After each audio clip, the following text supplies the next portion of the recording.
EMF motion होगा एक conductor में और उसमें ईएमएफ पैदा होगा। इसके पीछे फैराडेज प्रिंसिपल है जो हम लोगों ने पिछली क्लास में स्टडी किए। वो क्या थे?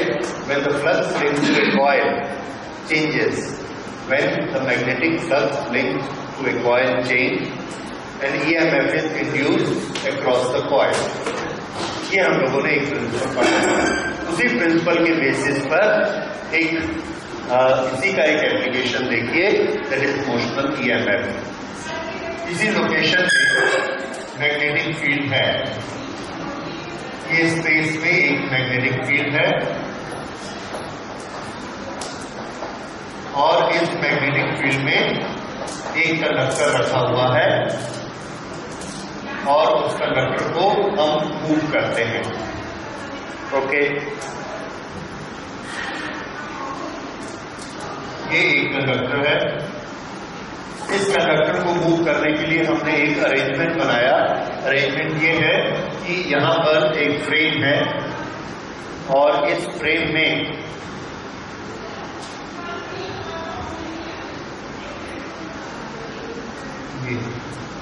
यहां पर एक फ्रेम है।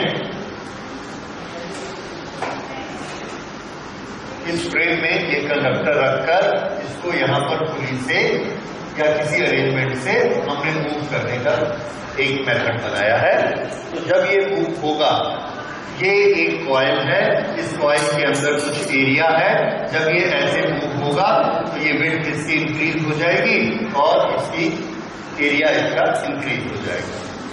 ओके, यहां पर मैग्नेटिक फील्ड है थ्रू आउट। इस मैग्नेटिक फील्ड की स्ट्रेंथ B है, B। इस रॉड की लंबाई L, इसकी विड्थ यहां से लेके यहां तक, suppose this is X।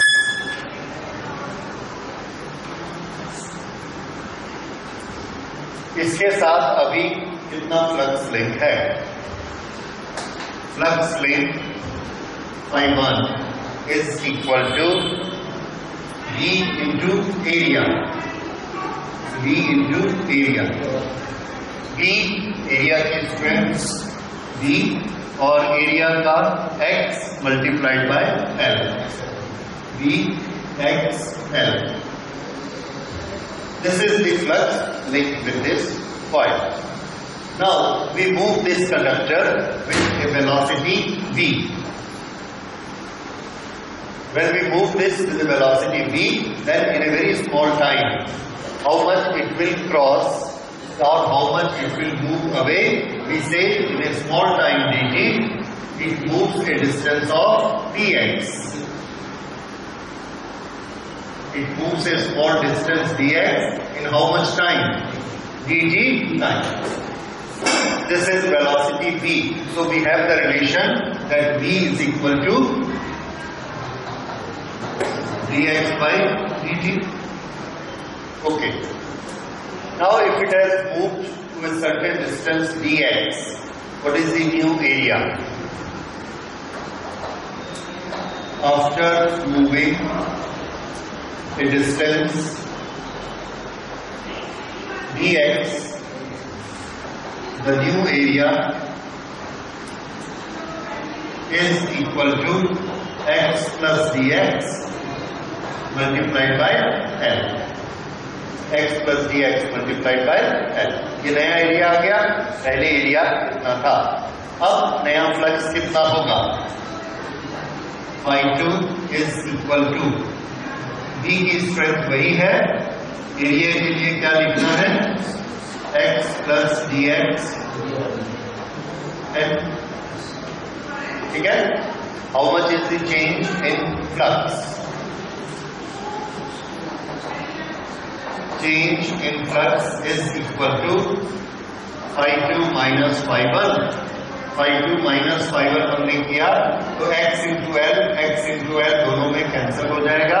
What do we get? V dx L. This is Φ2 minus Φ1. ये सबको समझ आ गया? It's a small calculation. XL cancel और dx into L ये वाली टर्म बच जाएगी। V into dx into L। V into dx into L. This is change in flux. Then what will be rate of change of flux? Rate of change of flux. What do we write it? d phi by dt. This is equal to d by dt of phi. Sorry, d phi. d phi की value पूरी हम लिख देते हैं change in flux, and we have here change in flux. This is change in flux. We will write it v dx L, and this is equal to, isolate this one, dx upon dt. What is dx upon dt? V. So this we can write as VL or VLV. Same thing. This. What is this? Rate of change of flux. How much EMF is induced? EMF induced is minus d phi by dt. So this is minus dL. This is EMF induced because EMF is rate of change of flux. So this EMF is induced in it. How much is the magnitude? VLV. Minus shows direction. Okay, for direction we will make our rules. This negative shows that when phi increases in one direction, potential is in the other direction, because it is trying to oppose the change in flux. That is why we put minus sign. So for magnitude, we have to remember it is equal to VLV. Okay. So we will remember this, that E is equal to VLV.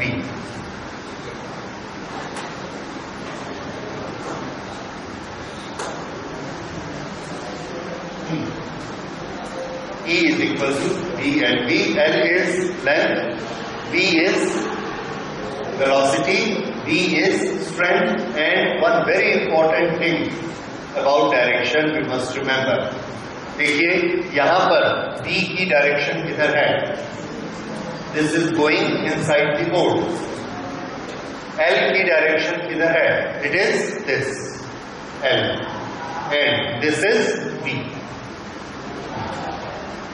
So they are at right angle to each other, at right angle to each other. और ये formula, इसका अगर vector form हम लेंगे, E is a scalar quantity.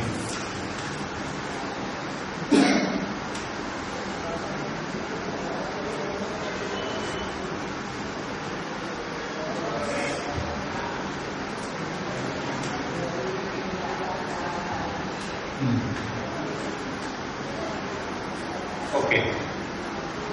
For the direction, we have to see how the direction rule follows, and for that we will go for right hand rule.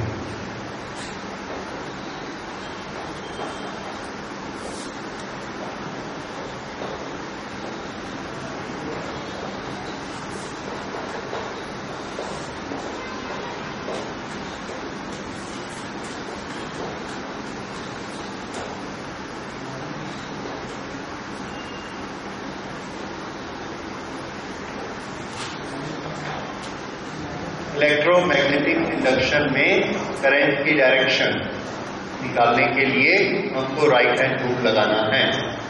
Left hand rule लगाना हम सबको आता है. Okay, left hand, right hand, कोई भी rule लगाएंगे, all the 3 fingers are to be kept at right angle. ठीक है, इसको ऐसा और इसको ऐसा. जो हमारी इंडेक्स फिंगर है, ये इंडेक्स फिंगर हमेशा मैग्नेटिक फील्ड को इंडिकेट करेगी, टुवर्ड्स मैग्नेटिक फील्ड, भले लेफ्ट हैंड रूल हो भले राइट हैंड. उसके बाद ये फोर्स, और ये क्या चीज थी? करंट. तो देखिए लेफ्ट हैंड रूल किस लिए था? लेफ्ट हैंड रूल था V है, V प्रेजेंट है, हम करंट फ्लो कराते हैं, कंडक्टर में करंट फ्लो कराते हैं. क्या निकालना चाहते हैं? फोर्स. ये फोर्स की डायरेक्शन, ये ले लीजिए, वही चीज है, यही B है, यही फोर्स है और यही I है। लेकिन हमने कंडीशन बदल दी। इसमें हम क्या क्या लगा रहे थे, B और I, मिलता क्या था हमको, फोर्स। इसमें हम क्या करते हैं, B लेते हैं और फोर्स लगाते हैं। किसी भी चीज पर फोर्स लगाएंगे तो क्या पैदा होगा, एक्सेलरेशन। उस एक्सेलरेशन से क्या बनेगी, वेलोसिटी। तो ये डायरेक्शन किसकी है, वेलोसिटी। ये किसकी है, B की, ये तो फिक्स है। ये डायरेक्शन किसकी, वेलोसिटी की। तो अब हमने दो डायरेक्शन बताई, B की और वेलोसिटी की। हमको मिलेगा किसकी डायरेक्शन, करंट। ये करंट है, ये करंट है, ये B है, ये B है, ये F है, ये F है। अब इसमें देखिए B किस तरफ है, अंदर, तो ये हमने अंदर रखा। इस पर फोर्स किधर लगाया, इस तरफ फोर्स लगाया। करंट किधर फ्लो होगी, ऊपर, तो इसमें करंट ऐसे फ्लो होगी। ठीक है, पूरे सर्किट में करंट ऐसे फ्लो होगी। तो this is right hand rule. ये करंट I इधर जाएगी, फिर यहां से ऐसे,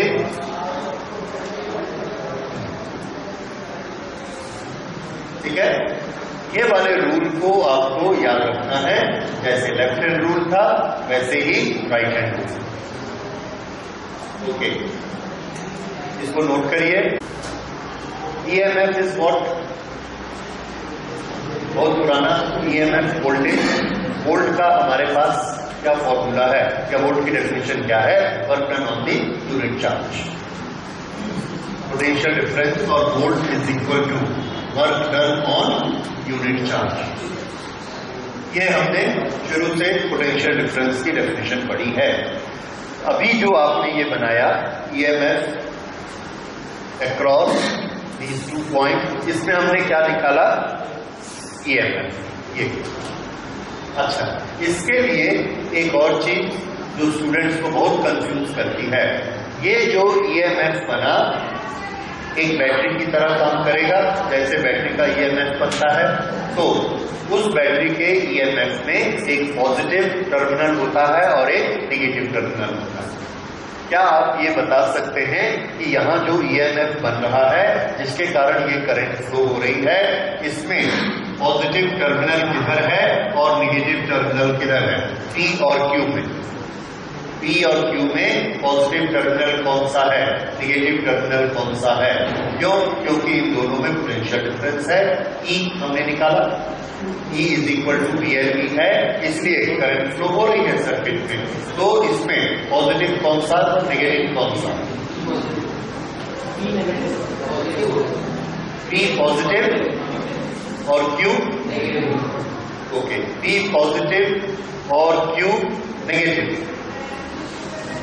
इसका मतलब है कि यहां से करंट ऐसे फ्लो होती है नेगेटिव से और किधर आती है, पॉजिटिव की तरफ। ऐसा होता है, तो फिर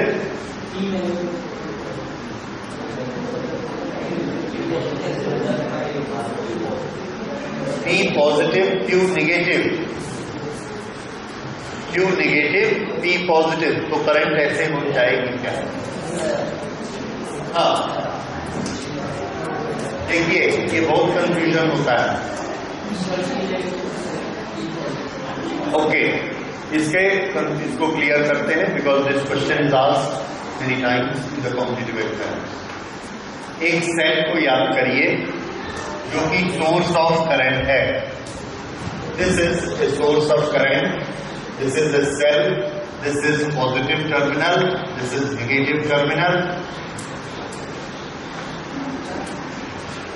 this is circuit, this is point P, this is point Q। Current कैसे फ्लो होती है, यहां से यहां से यहां से यहां, इज इट ओवर, यहां से यहां भी जाएगी, ये नीचे भी जाएगी, फिर यहां ऐसे जाएगी, then only circuit is complete. Circuit complete कब होता है, जब पूरा साइकिल कंप्लीट होता है। ये पूरा साइकिल कंप्लीट हुआ, अब करंट प्लस से माइनस जारी कि माइनस से प्लस जारी,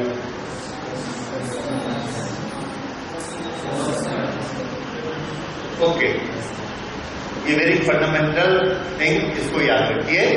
इसको इस तरह से याद रखना है, सेल सोर्स है, सोर्स के बाहर करंट फ्लो होती है प्लस से माइनस, और सोर्स के अंदर माइनस से प्लस। ये नियम आपको याद रखना है। क्यों? करंट पूरा साइकिल बनाती है, ये पूरा साइकिल बनाती है ऐसे। तो इधर देखेंगे तो प्लस से माइनस, और इधर देखेंगे तो माइनस से प्लस। यहां देखिए, अगर इसको हम माइनस मानते हैं और इसको प्लस मानते हैं तो ये प्लस से माइनस, और यहां कैसी चली? माइनस से प्लस। अब आपको ये सोचना है कि हम अगर ऐसी डायरेक्शन रखेंगे तो ये ऐसा है, और अगर हम इसको प्लस और इसको माइनस मान लेते हैं तो यहां पर करंट ऐसे फ्लो होगी इधर, और फिर यहां से ऐसे फ्लो होगी, ऐसे फ्लो होगी। ये है प्लस, ये है माइनस, सॉरी, ये प्लस और ये माइनस। अब इन दोनों में से हम कैसे तय करेंगे? दोनों ठीक दिख रहे हैं। इसके लिए आपको ये सोचना है कि ये जो सोर्स ऑफ ईएमएफ है ये इसका अंदर है और ये इसके बाहर है, आउट। और ये कैसा है? इन साइड इसको कैसा फ्लो होना है? -2 प्लस। इसमें इनसाइड कौन है? सोर्स का। ये वाला इनसाइड है, ये वाला इनसाइड है। वो इज द जनरेटिंग ईएमएफ। तो आंसर है कि ये जो कंडक्टर मूव कर रहा है इसमें ईएमएफ बन रहा है, इसमें बन रहा है मूविंग कंडक्टर। अब मैंने आपको बता दिया कि ये सोर्स है और करंट किधर फ्लो हो रही है। अभी हमने देखा इस रूट से अंदर मैग्नेटिक फील्ड, ये फोर्स लगाया हमने इस तरफ, तो करंट कैसे जाएगी? ऊपर। ये करंट ऊपर। सोर्स के अंदर करंट ऐसे जाती है, और हमको नियम याद है कि सोर्स के अंदर करंट किधर से किधर जाती है। Now you are sure? Source के अंदर कैसे जाती है? माइनस से प्लस। राइट हैंड रूल से हमको क्या पता लगा कि इसमें करंट इधर से इधर जाएगी, P से Q। अब बताओ P को क्या होना चाहिए? नेगेटिव, और Q को क्या होना चाहिए? पॉजिटिव। समझ में आया? ठीक है, तो ये याद रखिए, जो हम राइट हैंड रूल से डायरेक्शन निकालते हैं वो डायरेक्शन किसकी होती है? करंट की या ईएमएफ की? तो आंसर याद रखिए, करंट। किसकी डायरेक्शन? करंट की। करंट किधर से किधर फ्लो करती है? हाँ, सेल के अंदर, सोर्स के अंदर करंट किधर फ्लो करती है? Negative to positive. इसलिए यहां नेगेटिव और ये पॉजिटिव। ठीक है, अब current positive to negative flow करती है, ये नियम है, तो है ये पॉजिटिव टू नेगेटिव फ्लो कर रही है। That is true. वो पॉजिटिव टू नेगेटिव कहां करती है? सोर्स के बाहर। ठीक है, तो ये याद रखना है आपको, ऐसा बनेगा। ये चीज अभी और आगे आएगी। Now it will appear very normal to you. Okay, तो इस तरह से हमने बनाया। हाँ, दूसरी बात हम कर रहे थे, इसी फॉर्मूला को अभी हमने किससे निकाला है? चेंज ऑफ फ्लक्स और उसका per unit time. Change of flux per unit time, rate of change of flux Faraday's law से निकाला है। एक और तरीका है इसको निकालने का, वो इस डेफिनेशन से रिलेटेड है। V is equal to work done per unit charge. इसके यहां पर बहुत सारे चार्जेस भरे हुए हैं, फ्री चार्जेस। ये फ्री चार्जेस जब हम इसको कंडक्टर को मूव करेंगे तो सब फ्री चार्जेस भी मूव करेंगे। इसके पास क्यू चार्जेस हैं, सबको हमने ऐसा मूव किया, तो वर्क डन कितना हो गया? इसके पास चार्जेस हैं क्यू, तो वर्क डन किसके बराबर होता है? We know the formula for work done is force into displacement. Force into displacement. Force कितना लगता है? एक चार्ज मैग्नेटिक फील्ड में है और v वेलोसिटी से मूव कर रहा है, तो उस पर फोर्स लगता है QVB।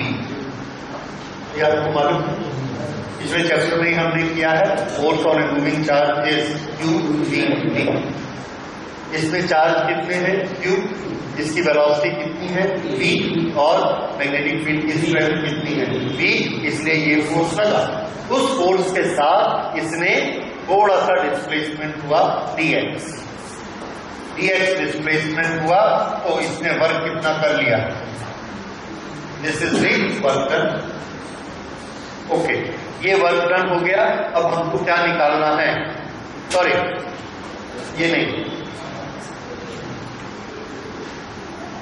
इसको जब हम ऐसे मूव करते हैं तो चार्जेस यहां से चल के यहां तक आ जाते हैं। फिर से इस पर फोर्स लग रहा है और फोर्स लगने से चार्जेस इसके मूव करते हैं। चार्ज कितना मूव कर सकते हैं, जितनी इसकी लेंथ है। तो हाँ, इसकी लेंथ है L, तो वर्क डन कितना हुआ Q V B into L। Charge के पास चलने के लिए कितनी जगह है L, तो डिस्टेंस कितना ट्रेवल करेंगे L। तो this is the work done. अब फिर से इसको देखिए, ये हम इसको इस तरफ ले गए, थोड़ा सा लेफ्ट हैंड रूल याद करिए। ये किसकी डायरेक्शन है B, कहां पर है B, अंदर की तरफ। ये किसकी डायरेक्शन है, no,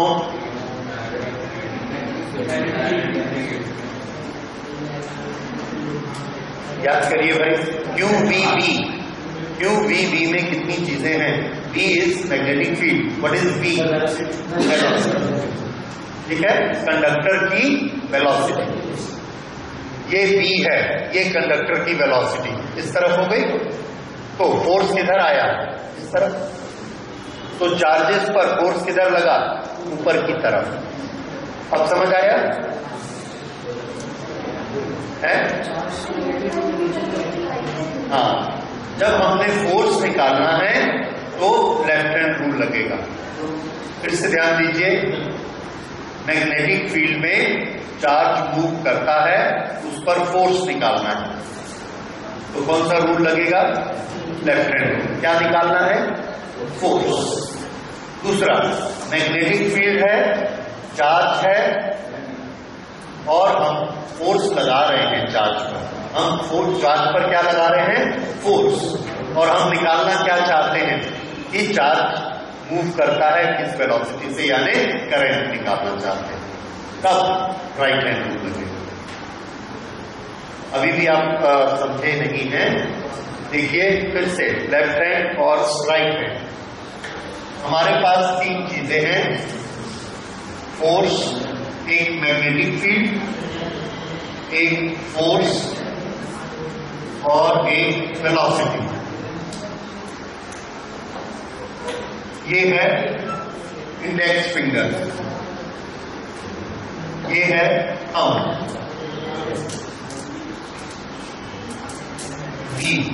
this is middle finger. Okay, अब हमने ये दो चीजें हमारी गिवन है, B और B, और ये तीनों जिस पर लगती हैं चार्ज पर। ये दो चीजें क्या है, given, this is given and this is given.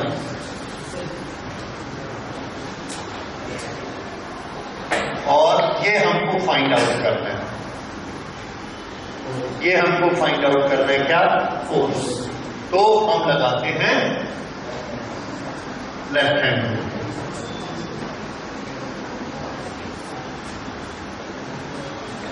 ये गिवन है, ये गिवन है, और ये हमको फाइंड आउट करना है। This is right hand rule, electromagnetic induction. This is force on charge. ये इन दोनों को पता याद करिए, और अब हम इसकी प्रैक्टिस करते हैं। एक बार देखिए, हमको दिया गया है P, ये तो हमेशा ही दिया है, दोनों अगर हमें वेलोसिटी ऑफ चार्ज दी गई है, वेलोसिटी ऑफ चार्ज, तो वो कौन सी फिंगर है? मिडिल फिंगर, ये वेलोसिटी ऑफ चार्ज। तो ये क्या आएगा? Force on the charge, force on the charge. इससे इज इट क्लियर? देखिए ये मैग्नेटिक फील्ड है, ये वेलोसिटी ये है, तो इससे क्या निकलेगा? ये लेफ्ट हैंड से हमने निकाला। दूसरी चीज में क्या है? हमको दिया गया है मैग्नेटिक फील्ड, मैग्नेटिक फील्ड और चार्ज पर हम फोर्स किधर लगा रहे हैं? चार्ज पर हम फोर्स इधर लगा रहे हैं। जिधर फोर्स लगाएंगे उधर पूरा कंडक्टर खिसक के जाएगा। तो ये क्या चीज है? मोशन। फोर्स लगाने से मोशन। ये इधर फोर्स, तो ये किसकी डायरेक्शन आएगी?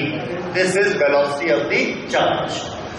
वेलोसिटी ऑफ द चार्ज मतलब क्या होता है? करंट। तो इसी का नाम यहां पर क्या हो गया? करंट। देखो थोड़ा नॉमेनक्लेचर में कंफ्यूजन हो रहा है। जिधर हम फोर्स लगाते हैं, जिधर फोर्स लगाते हैं उधर क्या बनती है? वेलोसिटी। अभी हमने यहां जो फ्रेम लिया था, इधर हमने फोर्स लगाया, फोर्स लगाया तो यहां क्या डेवलप हो गई?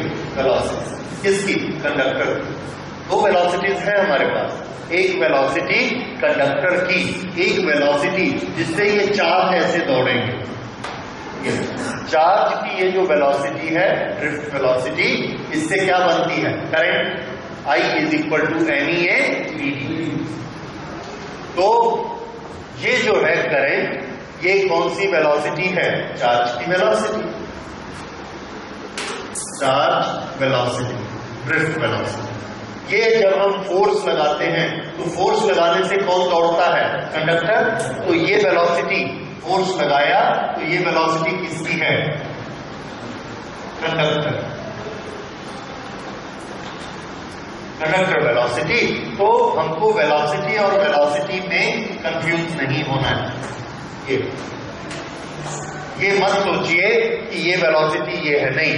करंट अपने आप में क्या होती है? चार्ज की वेलोसिटी। दोनों केसेस में चार्ज की वेलोसिटी इस फिंगर के पास है, ये फिंगर के पास, ठीक है। फर्स्ट केस में तो हम क्या कर रहे हैं? हम B है और चार्ज की वेलोसिटी हमको दी गई है। ये चार्ज की वेलोसिटी है, ये B है, तो ये हमको क्या देगा? फोर्स ऊपर लगेगा। सेकेंड केस में देखिए ये दोनों गिवन है, B इधर है और ये फोर्स। फोर्स मतलब क्या होता है? जो कंडक्टर को खींच के ले जा रहा है। किधर ले जा रहा है? इस तरफ, तो इस तरफ। तो इसमें हमको क्या दी? वेलोसिटी। किसकी वेलोसिटी? चार्ज की। चार्ज की वेलोसिटी मीन्स करंट। तो इसमें हमको क्या दिया? करंट। तो ये हाथ किसका पता लगाता है? फोर्स का कि करंट का? करंट का पता लगाता है। ये हाथ किसका पता लगाता है? फोर्स का पता लगाता है। तो जब फोर्स का पता लगाना है, करंट और B दिया है तो लेफ्ट हैंड यूज करो। जब करंट का पता लगाना है और B और F दिया है, F मीन्स इधर खींचा जा रहा है, ये दिया है, तो कौन सा यूज करना? राइट हैंड यूज करना, ठीक है। तो इसको थोड़ा सा शांति से एक बार दो बार में याद कर लीजिए कि जब हमको करंट निकालनी है, और करंट किससे पैदा होती है? या करंट निकालनी है मतलब EMF निकालना है, तो कौन सा हैंड यूज करना है? Right hand. और जब हमको फोर्स ऑफ द कंडक्टर निकालना है तो क्या यूज करना है? Left hand. बाकी हमारे लिए आसानी यही है कि जो चीज ये तीन में है वही ये तीन में। ये B है, ये वेलोसिटी ऑफ चार्ज है और ये फोर्स है, दोनों, ठीक है। इसलिए कोई प्रॉब्लम नहीं, आपको सिर्फ ये देखना है अननोन कौन है, ठीक। फोर्स निकालना है, इसे यूज करिए। वेलोसिटी निकालनी, वेलोसिटी ऑफ चार्ज, इसको यूज करिए, ठीक। ओके, तो ये क्लेरिफाई हो गया। फिर से हम इस पर आते हैं। फोर्स कितना वहां कर रहे थे हम लोग?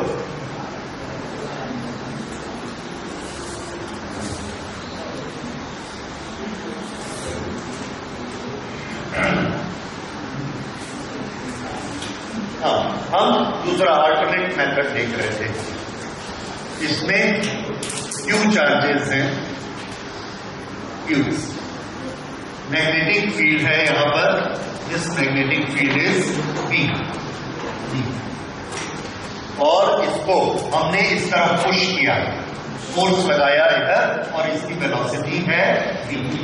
तो चार्ज Q पर फोर्स किस तरफ लगा, कौन सा हैंड यूज करोगे?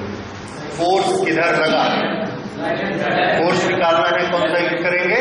Left hand. करिए, लेफ्ट हैंड, B अंदर की तरफ,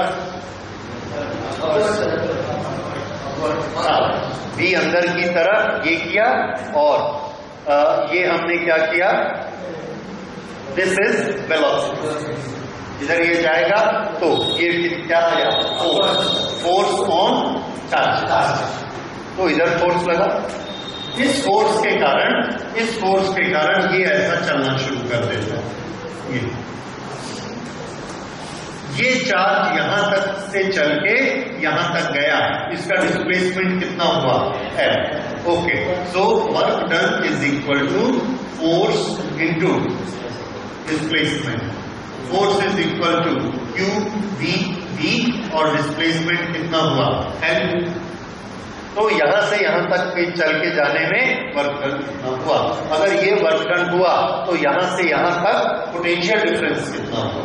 पोटेंशियल डिफरेंस का फॉर्मूला क्या है, वर्क डन अपॉन चार्ज। तो potential difference is equal to Q V L upon charge. How much it is, V L। This is potential difference, और source का potential difference क्या कहा जाएगा, EMF। सोर्स का potential difference EMF। So EMF is equal to V into L into V। ठीक है, ये थोड़ा सा कई चीजें का सिंबल डुप्लीकेट हो जाता है, उसमें कंफ्यूज मत होइए। V जैसे यहां बहुत मिसयूज हो रहा है, V is what, velocity. Velocity conductor की भी है, वेलोसिटी चार्ज की भी है। चार्ज की वेलोसिटी होती है तो वो करंट की डायरेक्शन बन जाती है। वेलोसिटी ऑफ द कंडक्टर है वो applied force on the conductor हो जाता है। Applied force on the charge करेंगे तो वो क्या देगा, चार्ज की डायरेक्शन देगा चलने। इसलिए आपको हर चीज को शांति से, धीरे से समझना है। सब समझने के बाद आप बोलोगे कि साहब V तो वोल्टेज होता है। ठीक है, तो रिमेंबर किस जगह पर आपने V को कैसे यूज किया है उसको याद रखिए। Okay, so E is equal to VL। ये हमने किस मेथड से निकाला, फोर्स लगाया, फोर्स लगा के वर्क निकाला, और वर्क पर यूनिट चार्ज से इन दोनों किनारे में जिनका डिस्टेंस L है, इन दोनों किनारे के बीच में पोटेंशियल डिफरेंस निकाला, E is equal to VL। और पहले जो निकाला था वो किस मेथड से, by Faraday's law, change in the flux is equal to EMF induce. Okay, तो ये है EMF इंड्यूस निकालने के दो तरीके। इसके बाद एक और बात है, ये एक कंडक्टर ऐसा मूव कर रहा है, दो रेल पर मूव कर रहा है, और हमने उस दो रेल से ऐसे बड़े आसानी से एक कॉइल बना दी और उस कॉइल का फ्लक्स कैलकुलेट कर दिया। अब एक और एग्जांपल मैं आपको बताता हूं। हमने क्या किया, एक कंडक्टर लिया, ये इसको अर्थ के ऊपर ऐसे खड़ा किया। अर्थ में मैग्नेटिक फील्ड है नॉर्थ टू साउथ, ऐसे जा रहा है मैग्नेटिक फील्ड इस तरह से। इसको हमने ईस्ट वेस्ट रखा, ये इसके राइट एंगल पर हो गया। उसके बाद इसको हमने छोड़ दिया, ये नीचे की तरफ गिरने लगा। तो यहां पर है B, ये है इसकी लेंथ L, और नीचे गिरा V। तीनों के एंगल क्या हो गए, 90। ये X Y Z तीनों तरफ हो गया। हमने इसको ऐसे छोड़ा और देखा कि इसके दोनों सिरे में एक पोटेंशियल डिफरेंस पैदा हो गया, एक EMF पैदा हुआ। इसने क्या किया, ये जो मैग्नेटिक फील्ड लाइन थी इसको ऐसे काटते हुए गया। हमने जो यहाँ एग्जाम्पल बनाया था उस एग्जाम्पल में देखिए ये इधर मूव कर रहा है और ये मैग्नेटिक फील्ड लाइंस कैसी हैं, अंदर की तरफ जाती हुई, ये अंदर की तरफ जा रही हैं और एक कंडक्टर जब मूव करेगा ये अंदर की तरफ जा रही है और कंडक्टर ऐसे मूव करेगा, तो इसने इनको काटा। यहां पर अर्थ का मैग्नेटिक फील्ड है, ये कंडक्टर ऐसे मूव किया, इसने इनको काटा, तो इसके दोनों सिरे में भी ईएमएफ पैदा हो गया। अब इसमें पढ़ने वालों को कई बार कंफ्यूजन होता है कि साहब ये जब ऊपर से ऐसे काट रहा है, चारों तरफ मैग्नेटिक फील्ड है, अर्थ का मैग्नेटिक फील्ड यहां भी है, यहां भी है, यहां भी है, यहां भी है, तो चेंज कहां हुआ? ये जब नीचे काटा तो जितना यहां था उतना यहां था, चेंज कहां हुआ? अगर चेंज नहीं हुआ तो ईएमएफ कैसे बन गया? तो पहली चीज हम यही नहीं समझा पाते कि कॉइल कहां है जिसके साथ फ्लक्स लिंक है। हम किसको गिरा रहे हैं? रॉड को गिरा रहे हैं, तो कॉइल तो नहीं है जिसके साथ हम फ्लक्स को काउंट करें। फ्लक्स में B × A एरिया चाहिए, इसके पास एरिया नहीं, सिर्फ रॉड को गिराया। ठीक है, अब हमारा ये कहना है कि रॉड में आप ईएमएफ नापोगे कैसे?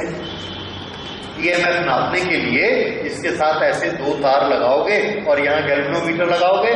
जैसे ही हमने ये तार लगाया, गैल्वेनोमीटर लगाया, ये कॉइल बन गया। अब हमने इसको ऐसा गिराया, ठीक है।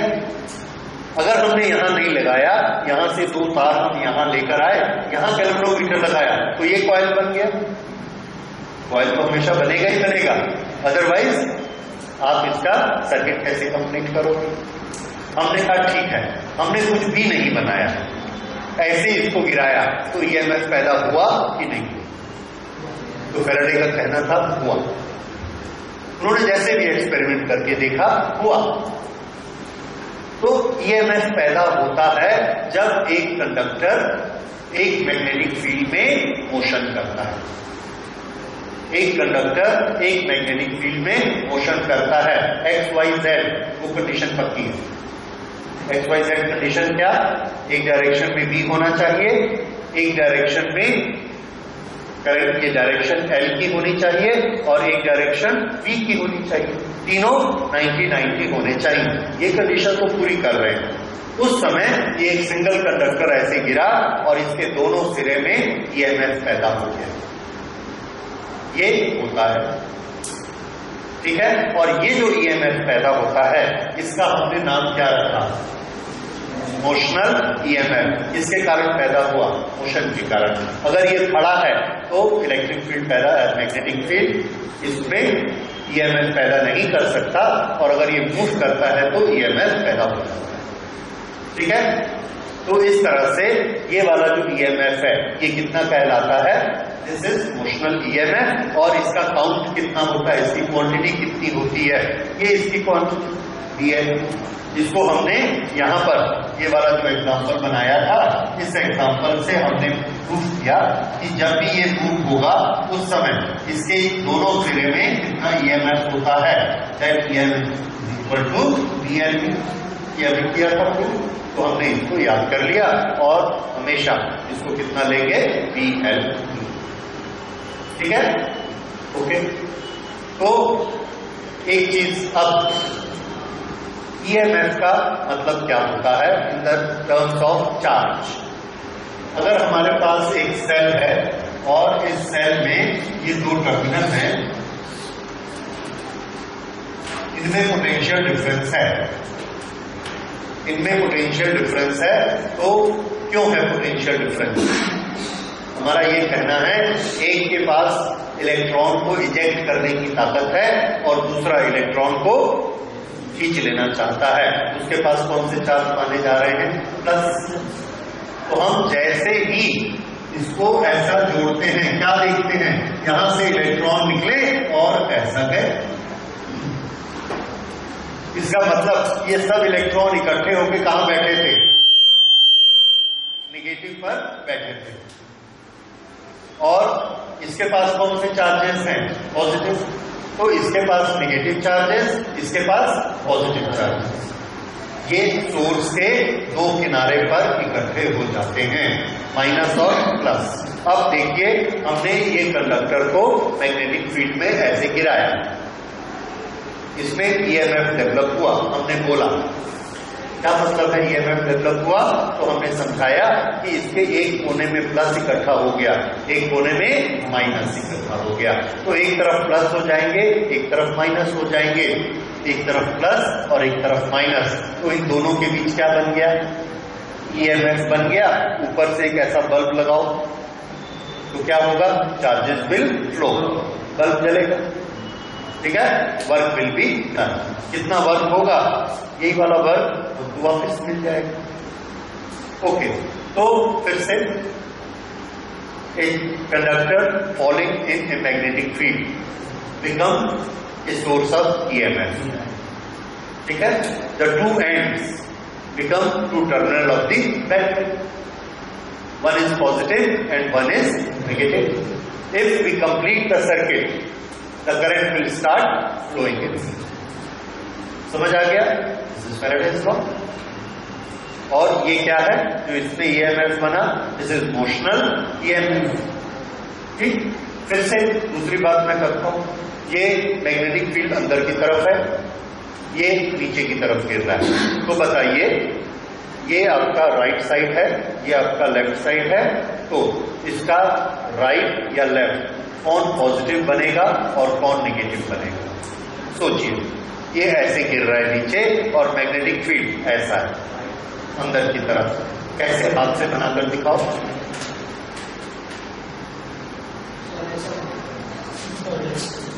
हाँ, पहले बनाइए फिर आंसर दीजिए, वो ऐसा मत करो, पा सकते हैं मत करो। हाँ, बी सामने रखिए, बी सामने, ठीक है। ये किधर जा रहा है, नीचे, तो अंगूठे को नीचे करिए, बी हाँ ऐसा घुमाओ, लेकिन इसका 90 नहीं बिगड़ना चाहिए।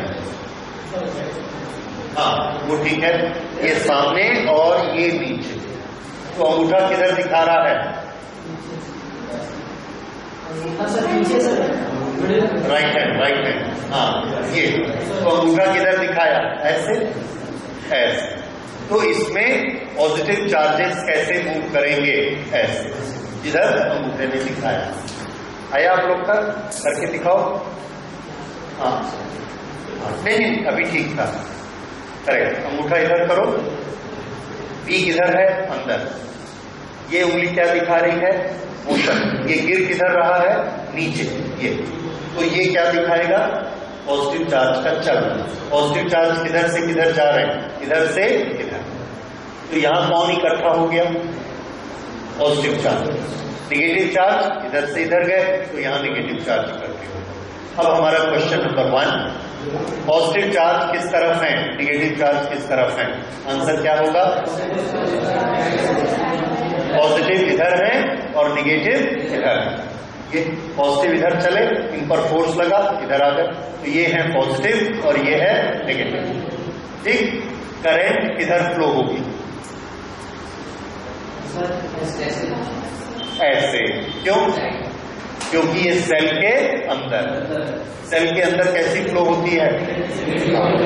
तो सुनिए फिर से क्वेश्चन, ये क्वेश्चन IIT लेवल तक आ चुका है, ध्यान रखिए। इसमें पॉजिटिव टर्मिनल किधर है, नेगेटिव टर्मिनल किधर है, तो आंसर है positive is on the left, negative is on the right. Second question, when the circuit is complete, in which direction the current will flow, right to left, right to left. उस समय अगर आप confuse हो गए कि current plus से minus जाती है, आपका आंसर गलत हो जाएगा, क्योंकि सेल के अंदर करंट माइनस से प्लस जाती है और ये सेल है, ये सोर्स है, ठीक है। इस तरह से ये प्लस को इधर ढकेलता है, बाहर से प्लस ऐसा घूम के आता है, फिर ये अंदर से ढकेलता है, फिर बाहर से घूम के आता है। तो बाहर कैसा घूम रहा है, प्लस से minus, that is the rule in the circuit. Okay, तो इस तरह से ये मोशनल EMF हुआ। इसके बाद वो कंफ्यूजन अभी भी रहता है क्या कि अगर हम एक सिंपल कंडक्टर को बिना कॉइल के ऐसे गिरा रहे हैं, यहां भी अर्थ का फ्लक्स है, यहां भी है, यहां भी है, यहां भी है, तो ईएमएफ क्यों बनता है? चार्ज क्यों दौड़ते हैं? चार्ज कैसे दौड़ते हैं? तो चार्ज कैसे दौड़ते हैं, हमारी इस अंडरस्टैंडिंग को क्लियर करने के लिए एक और फिनोमिना है, उस फिनोमिना को भी देखिए। वो फिनोमिना क्या कहता है, अभी आपने वो पढ़ा नहीं है, लास्ट में पढ़ेंगे, that is electromagnetic waves. Electromagnetic waves का कैरेक्टरिस्टिक क्या है, उसका प्रिंसिपल क्या है? A changing electric field produces magnetic field and a changing magnetic field produces electric field, अपने आप को प्रोड्यूस कर लेते हैं। तो यहां पर हमने एक मैग्नेट रखा और इसको यहां से ऐसे गिराया, तो इसके साथ जो मैग्नेटिक फील्ड है वो उसकी क्वांटिटी कभी कम कभी ज्यादा कभी कम चेंज हुई। अगर इसने magnetic field link with this keeps on changing, तो चेंजिंग मैग्नेटिक फील्ड इसमें क्या प्रोड्यूस करेगा? आंसर है इलेक्ट्रिक फील्ड प्रोड्यूस करेगा। इसमें क्या प्रोड्यूस करेगा?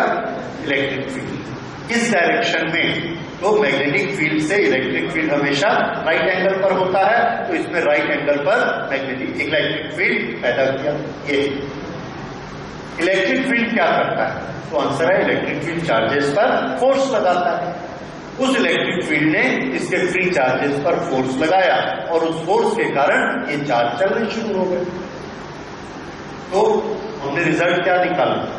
When a conductor is falling in a magnetic field, then the current starts flowing in it. तो रीजन क्या है? This changing magnetic field create a changing electric field in this conductor. This electric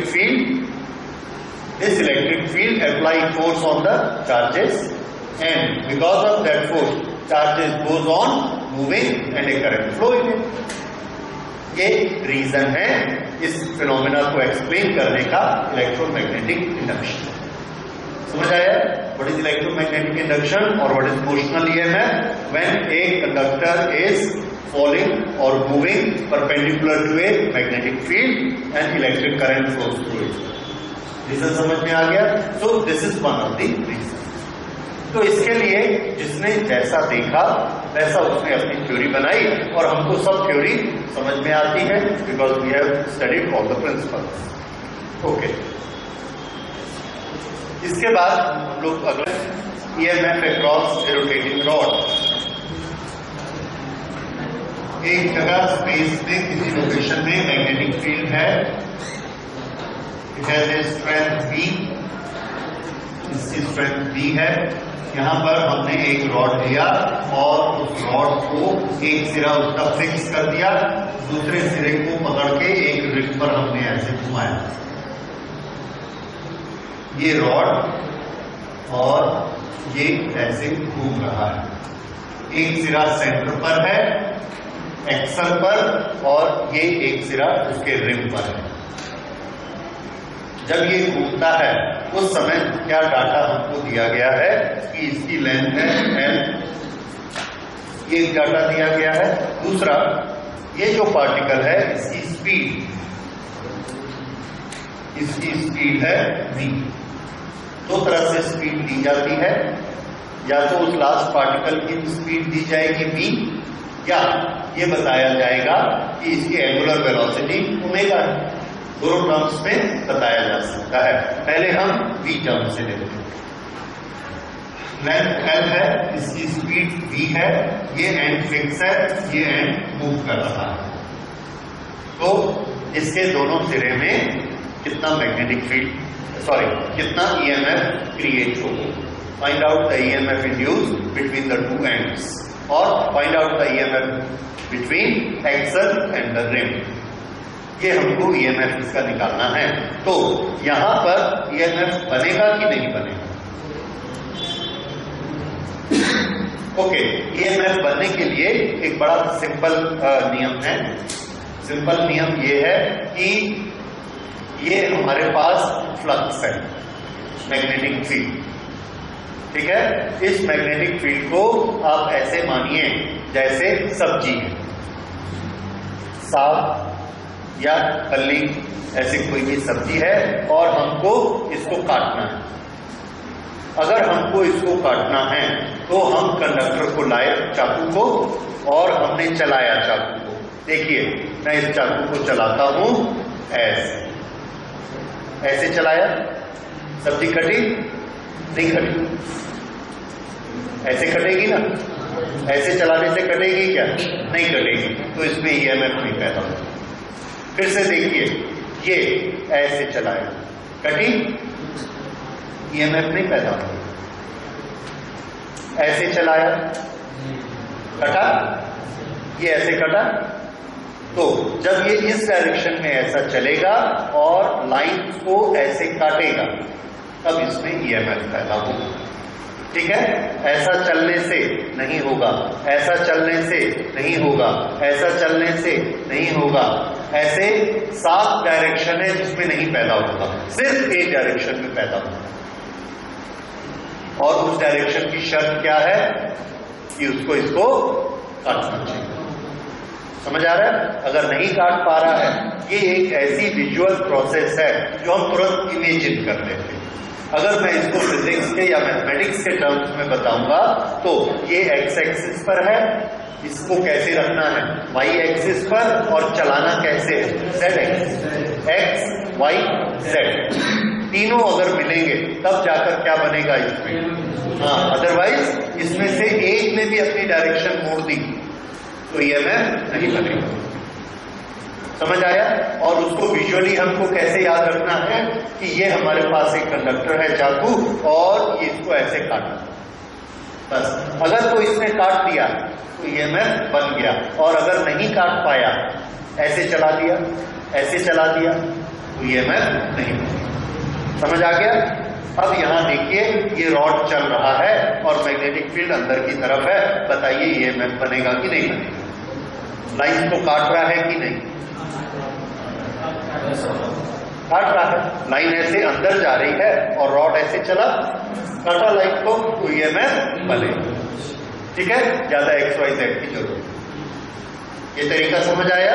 okay. अब अगर इसमें EMF बनेगा तो कितना EMF बनेगा? हमारे पास ईएमएफ का फॉर्मूला क्या है? V L V. Okay, V is velocity. इसको देखिए, ये कंडक्टर जब यहां पर है तो इस पार्टिकल की ऊपर की तरफ कितनी वेलोसिटी है? v।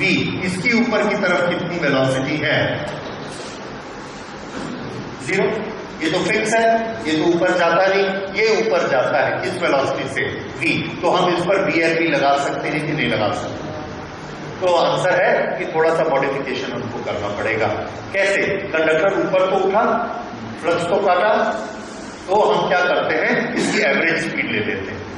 बड़ा छोटा सा डिस्प्लेसमेंट हमने लिया, dx।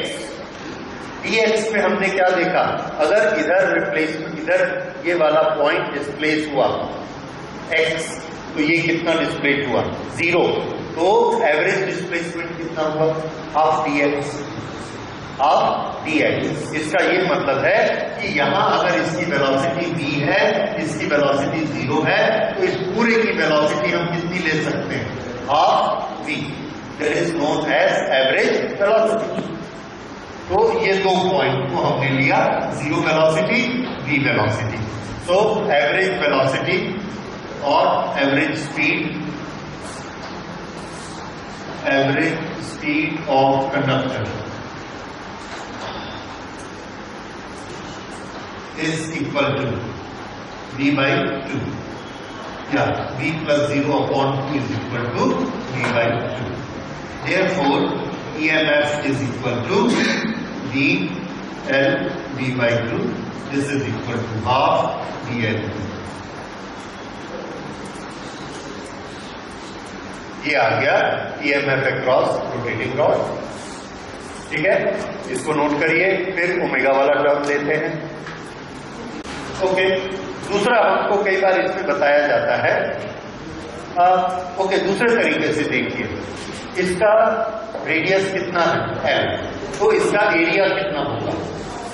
Pi L square. इसके पास टोटल फ्लक्स कितना है? Flux V into A, V into area कितना है? Pi r square, pi L square. ये क्या हो गया? फ्लक्स। ये ठीक है, दिस इज फ्लक्स। ये जब यहां से चला और ऐसा फिर यहां पर आया, पूरे फ्लक्स को इसने काटा। इसके साथ कितना फ्लक्स लिंक हुआ? V into pi L square, V into area. ये सबकी समझ में आया? पूरा इसने काटा, पूरा area pi L square, magnetic field V into pi L square. ये फ्लक्स इसने काटा। टाइम कितना लगा? टाइम, इसकी स्पीड कितनी है? v, और ये वाली टोटल लेंथ कितनी है? 2 pi r. 2 pi r total length है और किस स्पीड से भाग रहा है? v। तो total distance divided by speed, ये हमको क्या देता है? ये क्या आ गया इसका? अब rate of change of flux क्या होता है? Flux divided by time. फिर से जब इसने शुरू किया तो फ्लक्स कितना था? 0। जैसे ही ये पूरा एक चक्कर लगाया, कितना फ्लक्स लिंक हो गया? V into pi L square. What is the change in flux? V pi L square.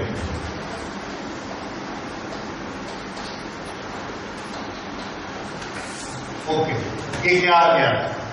d5। अब dt टाइम। इस प्रोसेस में कितना टाइम लगा? 2 पाई एल अपॉन v। और फैराडे लॉ क्या कहता है? d5 by dt is equal to E। तो E किसके बराबर हुआ?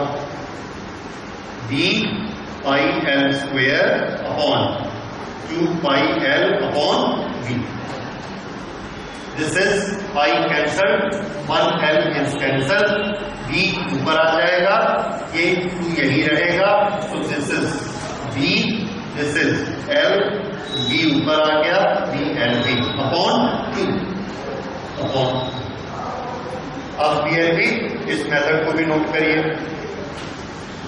जब भी आपके पास न्यूमेरिकल आता है, यू हैव ए फ्रीडम। आप चाहे तो पूरा फ्लक्स कैलकुलेट करके टाइम से डिवाइड करिए, यही आंसर आएगा। और आप चाहे तो आप VLB करिए, वही आंसर आएगा। ठीक है, इसके बाद हम लेते हैं कि अगर ये एंगुलर वेलोसिटी ओमेगा दी गई है तो उसमें कैसे सॉल्यूशन निकालेंगे। तो V को ओमेगा में कन्वर्ट करना हमको आता है। V is equal to R omega. Okay, तो यहां पर EMF कितना हो जाएगा? E is equal to half V L V. This is equal to half V L. V is equal to R omega. That is L omega. So half V L square omega.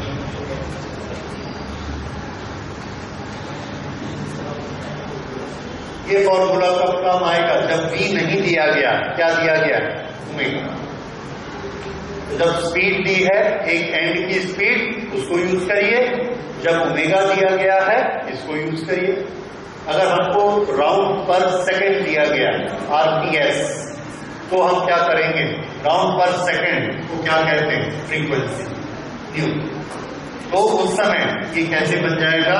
E is equal to half VL square and this is 2 pi nu omega. ठीक है, अगर हमको time period of cycle दिया गया है तो omega की जगह क्या रख देंगे? 2 पाई अपॉन टी, तो भी आ जाएगा। इस तरह से ओमेगा को आप इससे उससे किसी से भी निकाल सकते हैं। और इसमें से जो फॉर्मूला आपको सबसे नजदीक लगता है उसको यूज करिए, जिसमें डाटा दिया गया है उससे इसकी वैल्यू आ जाएगी।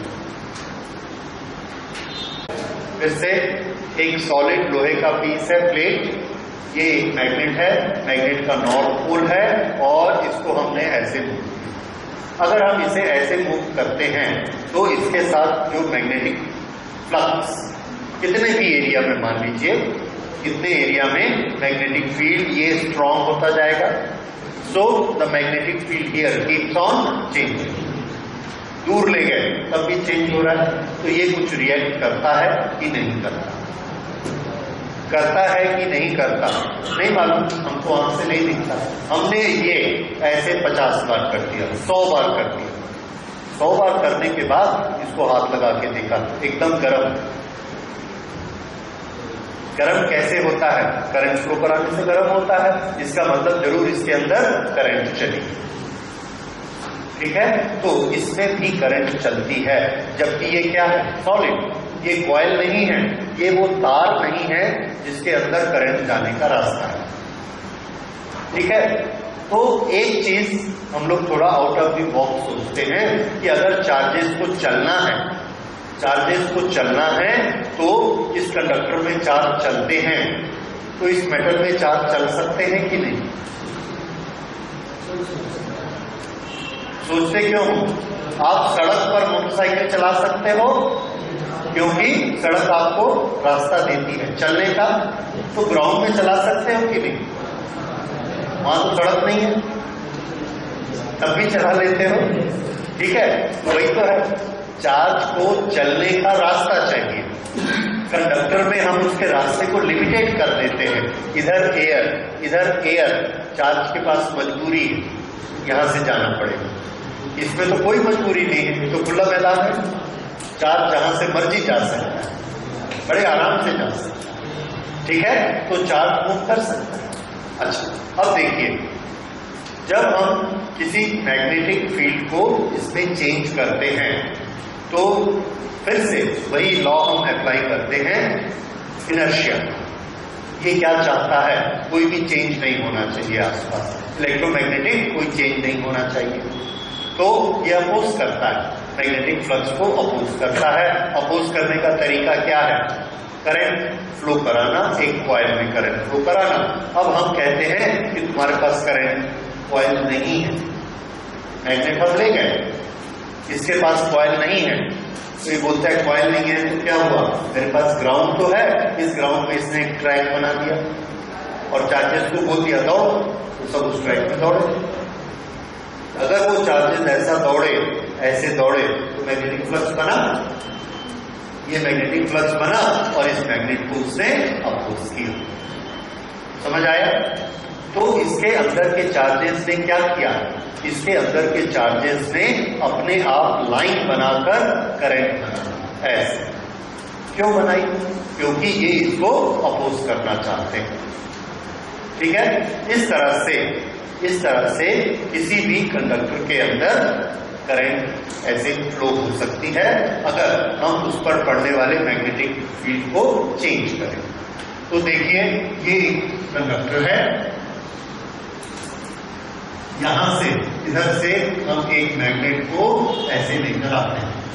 मैग्नेट को लेकर जैसे ही आते हैं, हम क्या देखते हैं कि इसके अंदर इलेक्ट्रॉन्स, जो फ्री इलेक्ट्रॉन्स हैं, चार्जेस हैं, वो मूव करना शुरू कर देते हैं ऐसे।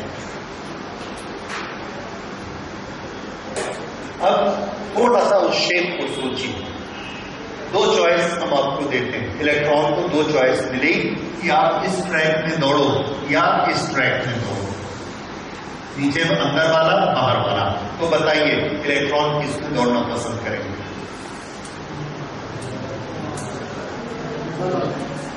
ऊपर वाला। क्यों? देखो भाई, आप लोग काफी पढ़े लिखे लोग हो, बड़ी छोटी सी बात आप भूल रहे हो। Similar charges repel each other, सबसे पहला लेसन। बार बार यही चीज आती है, 50 चीजें हैं जो इस कारण से होती हैं। तो इलेक्ट्रॉन यहां रहना पसंद करेंगे कि यहां? यस, तो ऐसे इलेक्ट्रॉन। समझ आया? ओके। फिर क्या होता है, ये जब इलेक्ट्रॉन ऐसे मूव कर रहे हैं, दौड़ रहे हैं, फ्लक्स बना रहे हैं, मैग्नेटिक फील्ड इन्होंने बनाया, इधर से मैग्नेटिक फील्ड आया 10, ये सब दौड़े, इनका मैग्नेटिक फील्ड बना 2, बस कम पड़ गया। तो इन्होंने मेटल को बोला और दौड़ो, तो उसने और इलेक्ट्रॉन रिलीज किए कि और इलेक्ट्रॉन दौड़े। तो इलेक्ट्रॉन कहां दौड़े?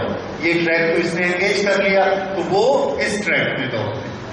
ये अभी भी कम पड़ गया, यहां दौड़ते हैं, अभी भी कम पड़ गया, यहां दौड़ते हैं, फिर यहां।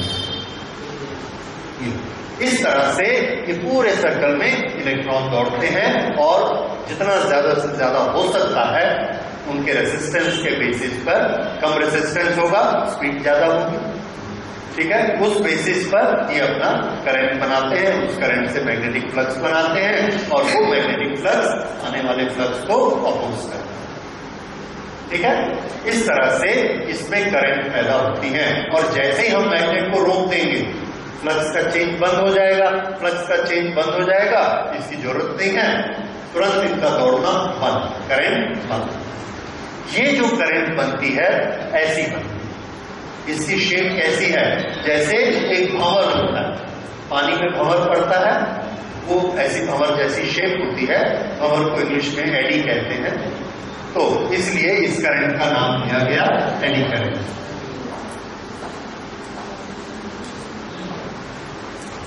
This is eddy current. So, when do we produce eddy current? When flux linked to a conductor changes. Magnetic flux linked to a conductor changes, then eddy current is produced in the conductor.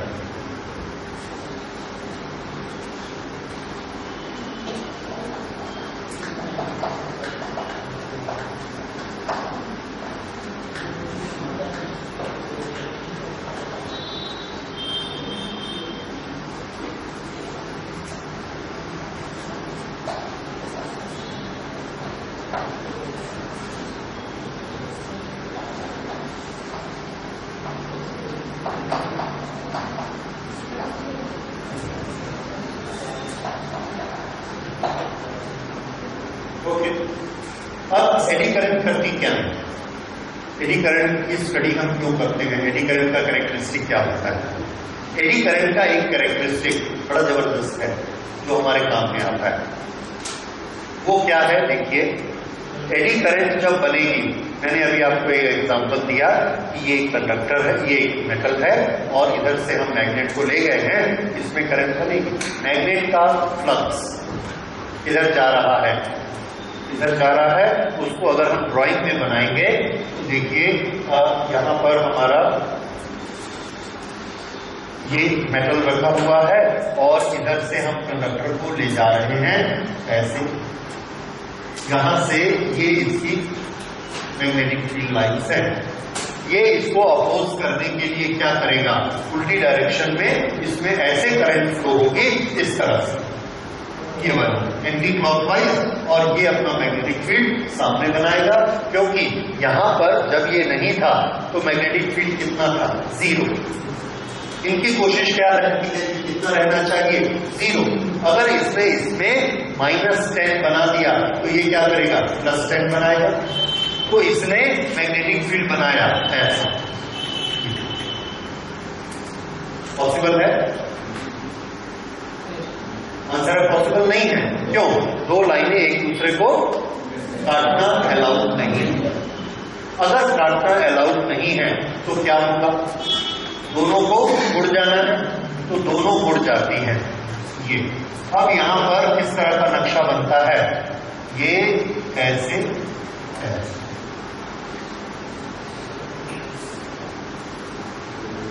अब आपने जो magnetic field lines की characteristic पढ़ी हैं, इन दोनों lines का आपस में कैसा फोर्स है? अट्रैक्शन की रिपल्शन? रिपल्शन। इसको इधर फोर्स लगा, इसको इधर फोर्स लगा। अगर अब ये यहां से स्टार्ट हुई, ये दोनों यहां से स्टार्ट हुई, रिपेल हुआ, तो ये और ये दोनों कहां जाएंगे? दूर। तो इस पर एक धक्का लगता है किधर जाने के लिए? दूर जाने के लिए। ये आ किधर रहा था? इस तरफ, और पुश किधर लगा? दूसरी तरफ। तो जब कोई चीज इस तरफ आ रही है और हम इसको ऐसे पुश करेंगे तो क्या होगा? आंसर है इसकी स्पीड कम हो जाएगी, स्पीड कम हो जाएगी। अच्छा, फिर से सुनिए इसी बात को। जब ये इधर आ रहा था तो एडी करंट पैदा हुई। एडी करंट पैदा होने का कॉज क्या है? रीजन क्या है? इसका मोशन। एडी करंट का कॉज क्या है? Motion of the magnet. Result क्या हुआ? इसने इसको रेस्ट्रिक्ट किया, इसको इधर नहीं आने दिया। किसको रोक दिया? मोशन ऑफ द मैग्नेट को रोक दिया। तो हमने एक प्रिंसिपल बनाया कि एडी करंट क्या करती है?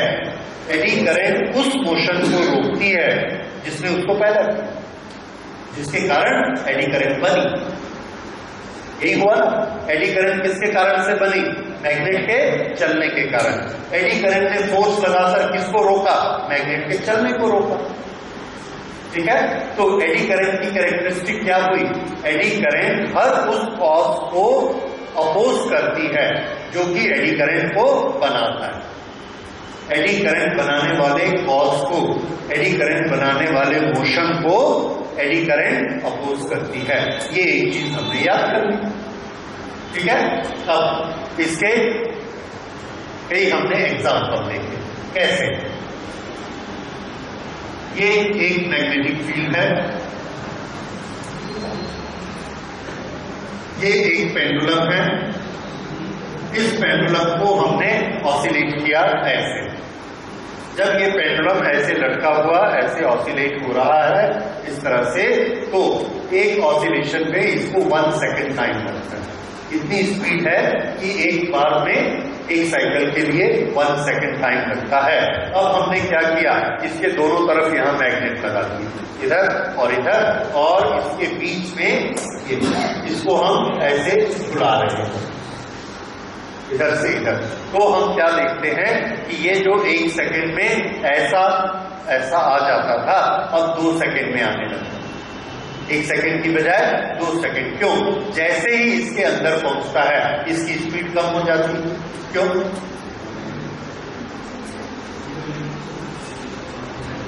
ओके, इसको बड़ी बारीकी से समझिए। नॉर्थ और साउथ के बीच क्या है? Magnetic field. ये क्या है? कंडक्टर। जैसे ही ये कंडक्टर छूटता हुआ इस मैग्नेटिक फील्ड में आया, बाहर था, इसके पास कितना मैग्नेटिक फ्लक्स था? 0। इसके अंदर आया तो क्या हुआ? इसके पास मैग्नेटिक फ्लक्स आया। तो there is a change in magnetic flux link to the pendulum. अगर पेंडुलम में मैग्नेटिक फ्लक्स का चेंज होगा तो तुरंत पेंडुलम क्या करेगा? अपने अंदर एडी करंट्स बनाएगा। एडी करंट्स क्या करती हैं? एडी करंट्स हर उस मोशन को अपोज करती हैं जिसके कारण एडी करंट बनी। अब यहां बताइए एडी करंट किसके कारण से बनी? तो हमारा आंसर है एडी करंट पेंडुलम के खुद के चलने से बनी। ना वो चल के यहां आता ना एडी करंट बनती। तो एडी करंट के चलने का, एडी करंट बनने का रीजन क्या है? Motion of the pendulum. इसलिए वो अपोज किसको करेंगी? Motion of the pendulum. इसलिए उसने मोशन ऑफ दी पेंडुलम को अपोज किया और उसको स्लो कर दिया। मोशन को अपोज किया तो एक बार ये ऐसा स्लो हुआ, अगली बार आया रुक गया। यही this is known as damping. तो ये डैम्पिंग, अगर किसी ऑसिलेटिंग चीज को डैम्प कराना हो तो हमको क्या करना चाहिए? एक मैग्नेटिक फील्ड में से उसको आने देना चाहिए। क्या लगा देना चाहिए? Magnetic field. तो जब भी वो ऑब्जेक्ट इसमें से जाएगा उसके अंदर एडी करंट पैदा होगी, और एडी करंट मोशन के कारण पैदा हो रही हैं, इसलिए वो उस मोशन को स्लो कर देंगे, मोशन को अपोज करेंगी। मोशन को अपोज करती हैं, ये हम पहले पढ़ चुके हैं, याद कर चुके। ठीक है, इसी तरह से अब देखिए रेलवे की बोगी चल रही है, उसके व्हील्स ऐसे घूम रहे हैं और उसके साथ हमने अरेंजमेंट बनाया हुआ है, उसके आसपास ऐसे मैग्नेट लगाया हुआ है, इलेक्ट्रोमैग्नेट। इलेक्ट्रोमैग्नेट तभी मैग्नेट बनता है जब उसमें करंट आएगी।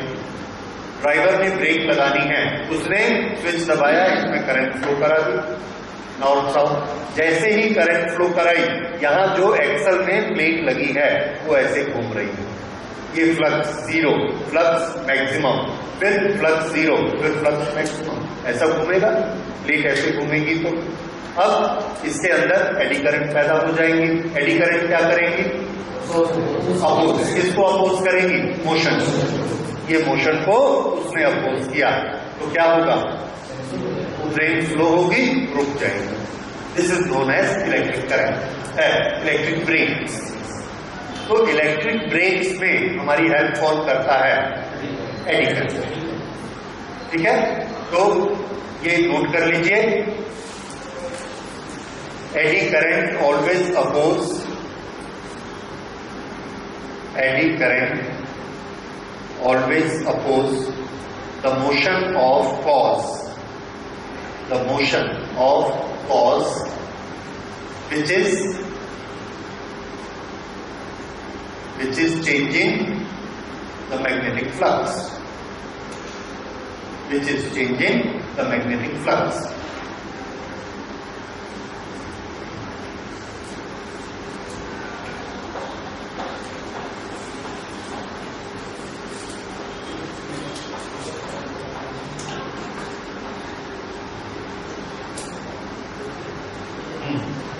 तो अपोज दी मोशन, ये चीज हुई। इसके बेसिस पर नोट करिए, on basis of this, on basis of this electric brakes work, electric brakes work. Okay, ये एक चीज हो गई। अब इसके बेसिस पर और बहुत सारी चीजें काम करती हैं, जैसे हमारा गैल्वेनोमीटर जो है, गैल्वेनोमीटर में जब हम करंट फ्लो कराते हैं और उसकी रीडिंग देखना चाहते हैं तो वो अपनी जीरो पोजीशन से करंट फ्लो हुई ऐसे उठ के जाता है। जब वो ऐसे उठ के जाता है, यहाँ 4 एम्पियर पे उसको रुकना है, 4 एम्पियर पे रुकना है, लेकिन उसमें स्पीड आ गई, जाते जाते स्पीड आ गई तो वो 4 को ओवर रन करके 6 तक चला गया।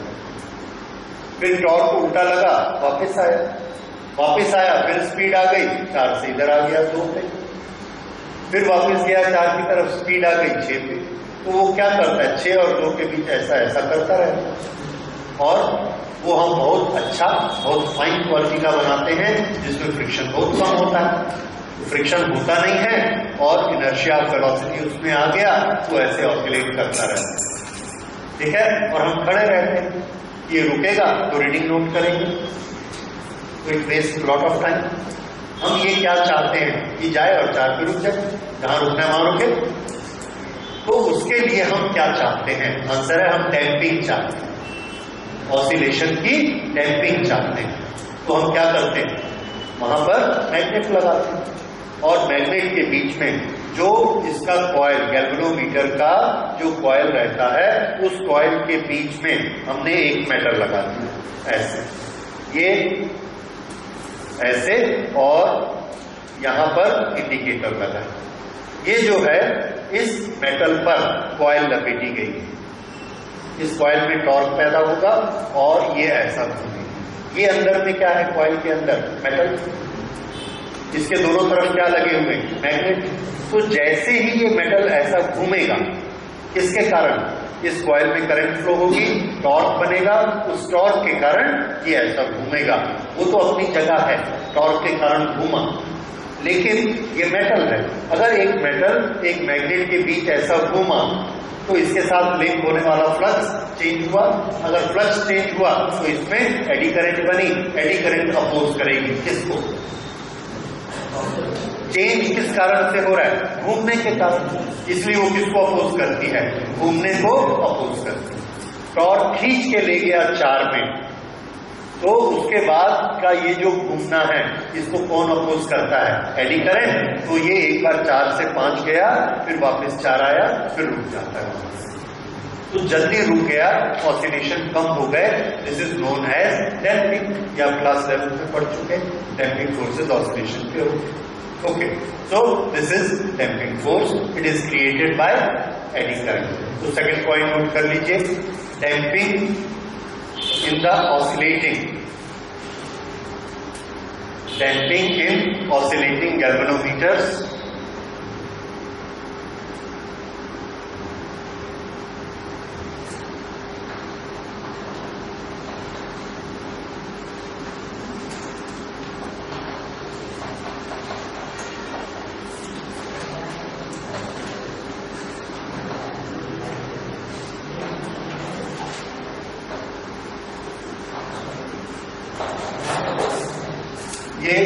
यूज समझ में आया।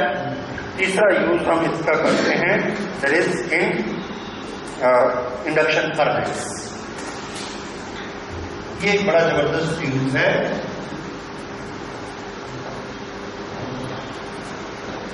इंडक्शन फर्नेस, किसी भी चीज को हमने गर्म करना है, हमारे पास क्या तरीके हैं? क्यों गर्म करना है? हम वेल्डिंग करना चाहते हैं, चीजों को आपस में मिलाना चाहते हैं। अगर हम लोहे को मिलाना चाहते हैं एक लोहे के बीच से दूसरे लोहे के बीच को, तो ऐसा जोड़कर तो नहीं मिलेगा। उसका तरीका क्या है? दोनों को मेल्ट कर दो, दोनों को मेल्ट कर दो, लिक्विड बना दो, लिक्विड आपस में मिल जाता है, उसके बाद फिर ठंडा कर दो, जुड़ जाएगा। ठीक वैसे ही मेटलर्जी में हमारी प्रोसेस होती है कि जब हम पिघलाते हैं किसी चीज को, मेल्ट करते हैं, लिक्विड बनाते हैं, तो उसकी इम्प्योरिटी लाइट होती है तो ऊपर आ जाती है, हैवी होती है तो नीचे चली जाती है। प्योरिफिकेशन में मेल्टिंग प्रोसेस सामने आती है।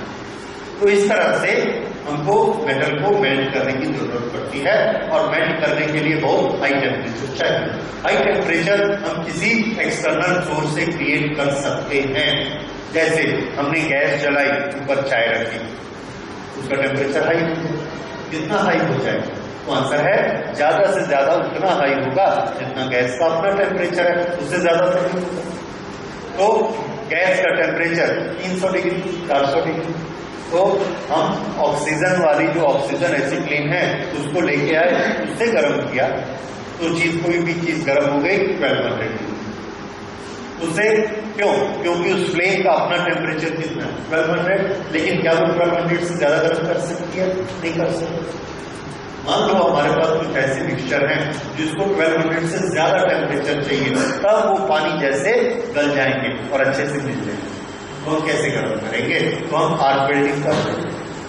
आर्क वेल्डिंग का टेम्परेचर है मान लीजिए 1400, 1500, तो 1500 तक गर्म करेगा। उसके बाद अगर गर्म करना है नहीं करेगा। क्यों? क्योंकि उसका अपना ही टेम्परेचर। अब एक प्रोसेस देखिए, हमने क्या किया, एक मिट्टी की भट्टी बनाई। उस मिट्टी की भट्टी में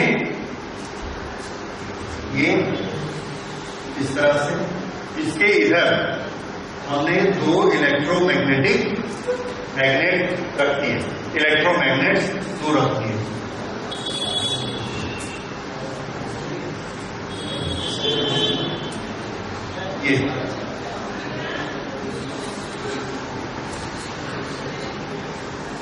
ये अर्गन पॉट है, इसके अंदर हमने स्क्रैप डाल दिया।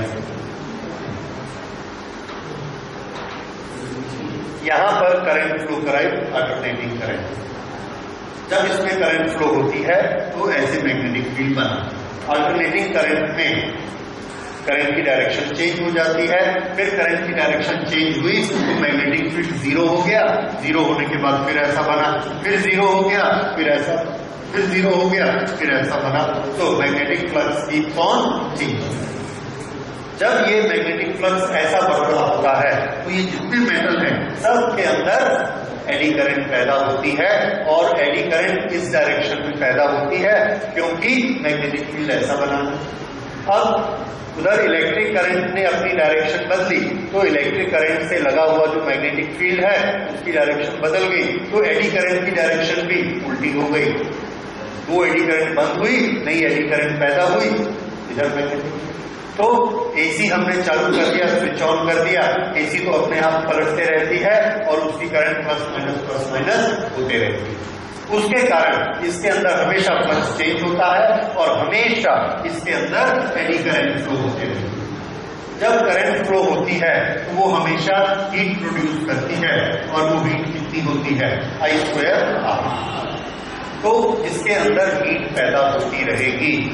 इसके कारण, इसकी अपनी एडी करंट के कारण, क्या कोई एक्सटर्नल सोर्स है हीट का? नो। तो जो एक्सटर्नल सोर्स होता तो ये कहां तक गर्म होता?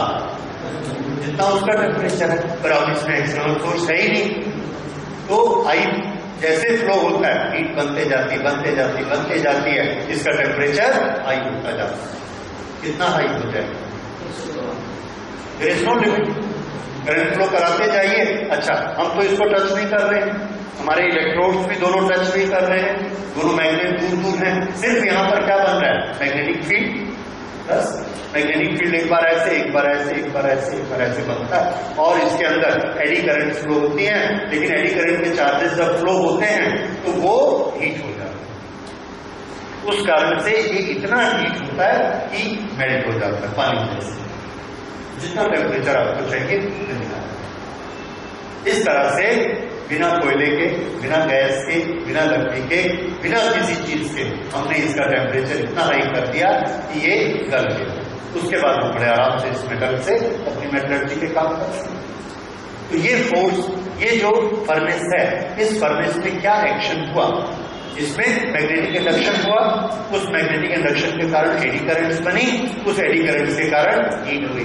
तो शुरू में पहला काम क्या हुआ, इंडक्शन, इसलिए इस फर्नेस का नाम क्या पड़ा, इंडक्शन फर्नेस। समझ आया? This is a very useful furnace in metallurgy. ठीक है, अभी तक कुछ समय पहले तक तो इंडक्शन फर्नेस इंडिया में नहीं बनती थी, अब बननी शुरू हुई, पहले बाहर से ही आती। तो दिस इज इंडक्शन फर्नेस। इसके बाद बस एक छोटा सा काम इसका और है एडी करंट का, and that is most useful, that is induction motor. Induction motor, जब हम किसी मोटर को घुमाते हैं, थोड़ा इधर ध्यान दीजिए, किसी मोटर को घुमाते हैं तो हमारा प्रिंसिपल क्या होता है, वो प्रिंसिपल ये है कि हमने दो मैग्नेटिक फील्ड बनाए, उसमें से एक मैग्नेटिक फील्ड रोटेटिंग होता है। रोटेटिंग मैग्नेटिक फील्ड ये कैसा है, तो हमारा आंसर है कि हमने ये 4 उंगली देखिए, यहां नॉर्थ बनाया, सॉरी ये दोनों में कॉइल इस तरह से लपेटी कि यहां बना नॉर्थ, यहां बना साउथ, ये क्या बन गया, फील्ड। तुरंत इसके बाद हमने एक कैपेसिटर लगाकर अरेंजमेंट किया, that I will tell you when we study AC. उसके कारण क्या हुआ, ये जो करंट इसमें और इसमें जा रही थी, इसकी करंट 0 हो गई, इसमें करंट आ गई, इन दोनों में, ये नॉर्थ बना, ये साउथ बना, तो अब मैग्नेटिक फील्ड ऐसा हो गया। ठीक उसके 0.1 सेकेंड के बाद इसकी करंट 0 हो गई, इसमें करंट ऐसी आ गई, ये नॉर्थ, ये साउथ।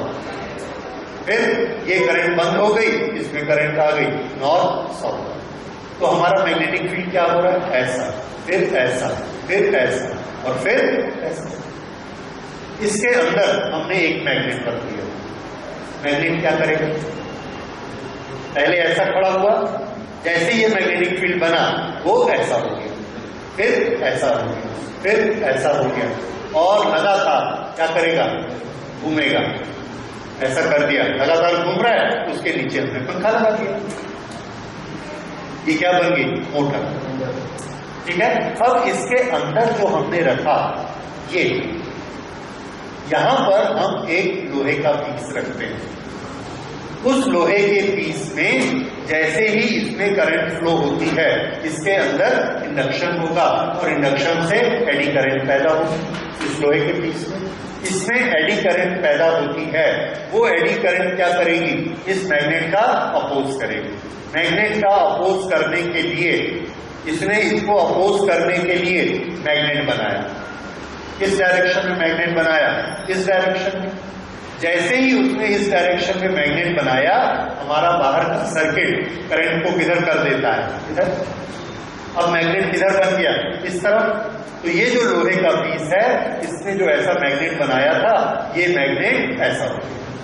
ये अब यहां इलेक्ट्रिक करंट है, एडी करंट पैदा हुई, अंदर मैग्नेटिक फील्ड एडी करंट ने बनाया, मैग्नेटिक फील्ड इधर आ गया, तो एडी करंट वाला मैग्नेट भी ऐसा घूम गया। ठीक है, अब हमने स्विच ऑफ कर दिया, स्विच ऑफ कर दिया, ये करंट बंद हो गई, करंट बंद हो गई, इसके अंदर की एडी करंट भी बंद हो गई। फिर से ऑन किया, इसमें करंट आई, मैग्नेटिक बना, जैसे ही मैग्नेटिक यहां बना, यहां चेंज हुआ, इसके अंदर एडी करंट आ गई और उस एडी करंट के कारण ये घूमना शुरू। तो रोटेटिंग मैग्नेटिक फील्ड क्या क्रिएट करता है? Eddy current. और वो एडी करंट्स के कारण अंदर का जो लोहे का पीस है वो घूमता है। ये जो लोहे का पीस अंदर घूमता है इसको हम कहते हैं रोटर। क्या कहते हैं? रोटर। तो किसी भी मोटर में आप देखेंगे अंदर में जो मैग्नेटिक फील्ड हमको चाहिए उसके हमारे पास दो तरीके हैं बनाने के। या तो हम इसमें बाहर से इलेक्ट्रिक करंट दें, इलेक्ट्रिक करंट देने से ये भी क्या बनेगा? Magnet. This will become a very strong magnet, और वो मैग्नेट इस मैग्नेटिक फील्ड के अनुसार ऐसा घूमेगा, फिर इस मैग्नेटिक के अनुसार ऐसा, फिर इस मैग्नेटिक के अनुसार ऐसा। ये इसकी ताकत बहुत ज्यादा होती है। एडी करंट्स की उतनी ताकत नहीं होती, तो एडी करंट्स भी घूमेंगे। वो उसमें हमको क्या करना है? उसमें हमको कोई कॉइल नहीं लगाना है, कुछ भी नहीं लगाना है। वो क्या है? लोहे का पीस।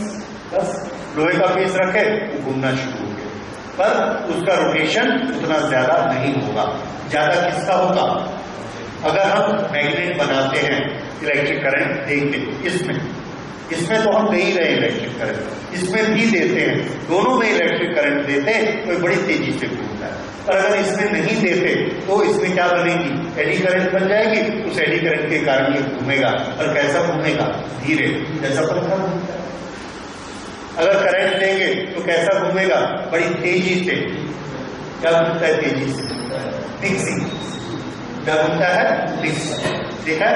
तो मिक्सी में दो कनेक्शन जाते हैं, एक बाहर वाले में और एक अंदर वाले में। फास्ट घूमती है।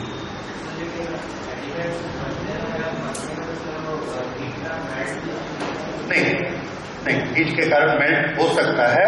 अगर आप इसको पकड़ लो मेल्ट हो जाएगा, बंद हो जाएगा, दूसरे दिन इलेक्ट्रिशियन आके बोलेगा सर आपका पंखा जल गया। होता है हमारे घर, तो बिल्कुल ठीक है। ऐसा हो सकता है, मेल्ट होकर जल सकता है, दैट इज ए डिफेक्ट। तो प्रोसेस समझ में आया? इस तरह की मोटर में हमारा बेनिफिट क्या है? अंदर जो रोटर है उसमें हमको कोई तार नहीं लगानी है, कोई उसका इलेक्ट्रिक कनेक्शन नहीं करना है, कोई वो आवाज नहीं करना है। कोई भी मिक्सी इतनी आवाज में नहीं चल सकती। ये इंडक्शन मोटर है, इसलिए बड़े आराम से इतनी आवाज में चलती है। समझ आ रहा है? तो इस तरह जो हमारे पंप होते हैं, कूलर के पंखे हैं, पंप्स हैं, ये पंखे हैं, ऑर्डिनरी मोटर्स जितनी भी हैं, सब कौन सी मोटर होती हैं? इंडक्शन। क्योंकि इसके अंदर कॉइल नहीं, जिसके अंदर कॉइल होती है वो वाली सब उस तरह की मोटर होती है, जैसे ब्लोअर की है, मिक्सी की है, इस तरह की फास्ट स्पीड वाली 16,000 13,000 आरपीएम वाली, विच आर वेरी फास्ट, वो वाली। ठीक है? तो इस तरह से एडी करंट के ये चार मेन यूज आपने रखने हैं। समझ आ गया? एडी करंट कब बनती है, कैसे बनती है? एक छोटा सा एक्सपेरिमेंट जो आप लोग कर सकते हैं।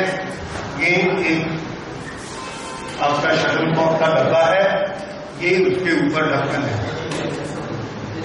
यहां पर तार को आपने लपेटा, इस तार को सेल से लगाया, ये स्विच लगाया, इस स्विच को ऐसे दबाया, दबाकर छोड़ा, यहां पर दबा के जैसे ही हम छोड़ते हैं ये ढक्कन ऊपर उड़ जाता है।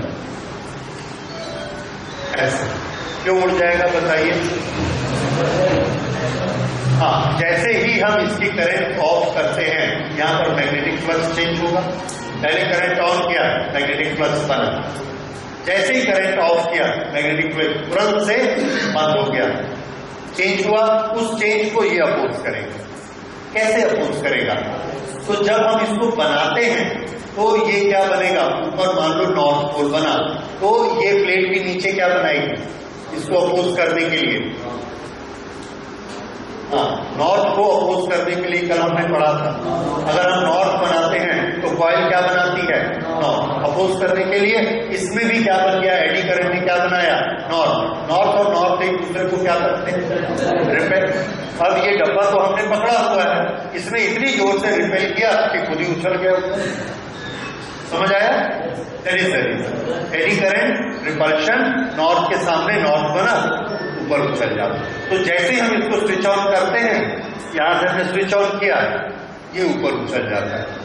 ये एक बड़ा फेमस एक्सपेरिमेंट है और आपको हर स्कूल में जब भी आपका फिजिक्स फेट होता है ये मिलेगा ही मिलेगा, कोई ना कोई इसको बना कर लाता है।